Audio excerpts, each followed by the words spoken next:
እኔም ልበል ጊዮርጊስ። በስመ አብ ወወልድ ወመንፈስ ቅዱስ አሐዱ አምላክ አሜን።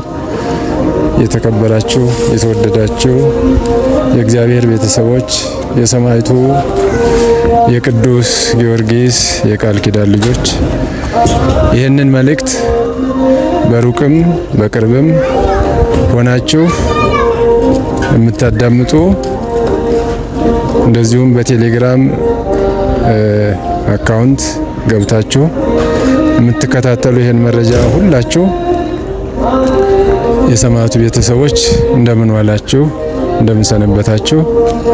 እንኳን ለዚህች ዕለት ለዚህች ሰዓት እግዚአብሔር አምላክ በጤና በሕይወት በምሕረቱ በቸርነቱ ጠብቆ በሰላም አደረሳችሁ አደረሰን እያልን በዚች ጥቂት ደቂቃዎች ውስጥ ልንገልጽላችሁ የምንፈልገው ነገር ቢኖር በዛሬው ዕለት በዚሁ እየታነጸ በሚገኘው የሰማዕቱ የደብረ ብርሃን ደብረ ጽባህ ቅዱስ ጊዮርጊስ ህንጻ ቤተክርስቲያን ማሰሪያ የሚሆን ብረት ተገዝቶ የቀረበ ስለሆነ ያንን ባጭሩ ልንገልጽላችሁ ስለፈለግን ነው።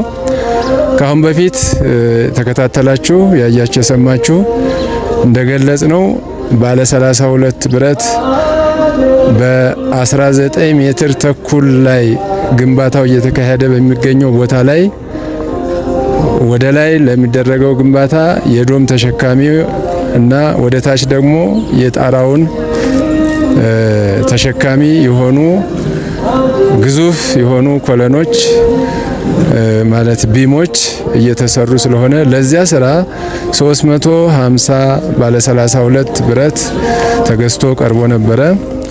ያን ብረት በወቅቱ መረጃውን ገልጸንላችኋል። በዛሬው ዕለት ደግሞ ከግንባታ ባለሙያዎቹ ከኮንትራክተሩ በቀረበው ጥያቄ መሰረት ብረቱ ስላነሰ 84 ብረት ያስጨምራል፣ ይህን ገዝታችሁ አቅርቡ ተብለን በቀረበልን ጥያቄ መሰረት በዛሬው ዕለት ይሄ 84 ብረት ተገዝቶ ቀርቧል ማለት ነው። ይህ ብረት አንዱ 12130 ብር አንዷ ፒስ የተገዛች ሲሆን ጠቅላላ 84ቱ ብረቶች የፈጁት 1,018,920 ብር ነው ማለት ነው። ቀደም ሲል ከተገዛው 350 ብረት ጋራ ሲዳመር ዋጋው ማለት ነው ከ5 ሚሊዮን ብር በላይ ለባለ 32 ብረት ብቻ ወጪ ተደርጓል ማለት ነው።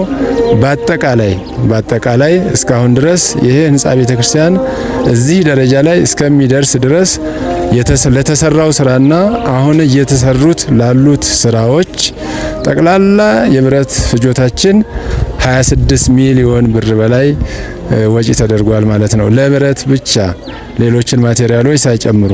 ስለዚህ እንግዲህ ይሄ እጅግ እጹብ ድንቅ የሆነ ግዙፍ ህንጻ ቤተክርስቲያን በዚህ ደረጃ እየተሰራ ስለሆነ ይህንን ታሪካዊ የሆነ ለትውልድና ለታሪክ የሚተላለፍ ቅርስ እየሰራች ያላችሁ በሀገር ውስጥም በውጭም የምትገኙ ህዝበ ክርስቲያኖች የሰማዕቱ የቅዱስ ጊዮርጊስ ወዳጆች አሁንም በሰማዕቱ ስም የምንማጸናችሁ ስራው ያለማቋረጥ እየተሰራ ስለሆነ የገንዘብ አቅም ገጥሞናልና ለዚህ አቅማችሁ የፈቀደውን ልባችሁ ያሰበን ሁሉ ወደ ኋላ ሳትሉ የእርዳታ እጃችሁን እየዘረጋችሁልን በጥቂት ዓመታት ውስጥ ስራውን ለማጠናቀቅ እንድንችል ነው።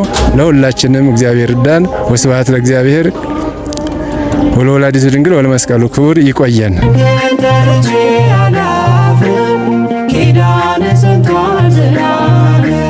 ማነው በችግር ያልደረስክለት